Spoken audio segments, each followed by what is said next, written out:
sein du skatepark, le hangar, c'est principalement de donner des cours de roller. Donc soit dans le cadre des écoles. Donc là, du coup, c'est des cycles de 8 séances où le but, c'est vraiment avant tout de développer l'enfant sur un modèle éducatif. Donc sur tout ce qui est parcours, etc., des jeux. Et l'autre facette qu'on a ici, c'est vraiment purement l'entraînement et le côté sportif de la chose. Donc tout ce qui est acrobatie. Et là, on est sur des groupes beaucoup plus réduits, des groupes de 4 à 6 environ. On va pas faire de module aujourd'hui. Alors, avec le gymnase de la Ripostière. Ok. Aujourd'hui, on a accueilli une école un petit peu particulière, donc c'était très intéressant, avec des enfants qui étaient sourds. Donc c'est toujours compliqué au début de se faire une petite base, d'expliquer beaucoup avec les gestes et d'essayer de faire quelque chose de compréhensible pour ces enfants-là. Et une classe aussi avec pas mal de difficultés moteurs, notamment sur 2-3 enfants. J'ai constaté qu'il y avait des soucis, pas forcément qu'au niveau de l'oreille, mais au niveau moteur, donc au niveau des gestes.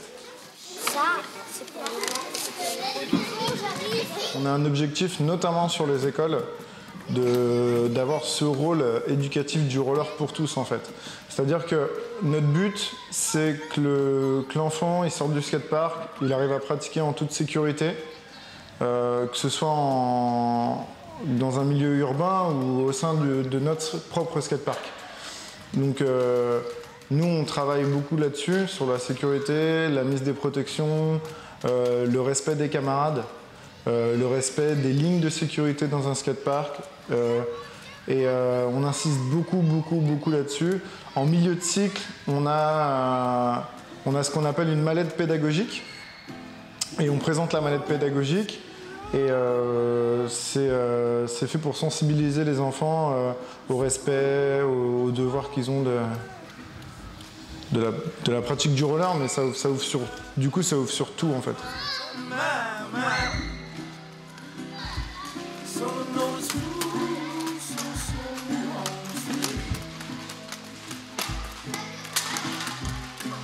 Les valeurs qu'on va apporter au travers de cette mallette-là, c'est le respect, quoi.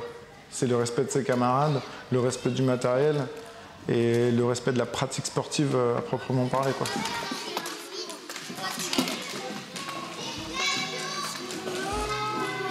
Quand je donne un cours comme ça, mon but, c'est juste que l'enfant il découvre la pratique et qu'il se dise « ouais, le roller, c'est bien ». Voilà. Si l'enfant il est content d'avoir pratiqué, qu'il a le sourire à la fin du cours, moi mon but il est atteint et lui il reviendra peut-être par ses propres moyens s'il a la chance de pouvoir venir, et sinon la prochaine fois que le groupe reviendra il s'inscrira dans le groupe et du coup il progressera encore plus et il découvrira le bonheur de la glisse, quoi.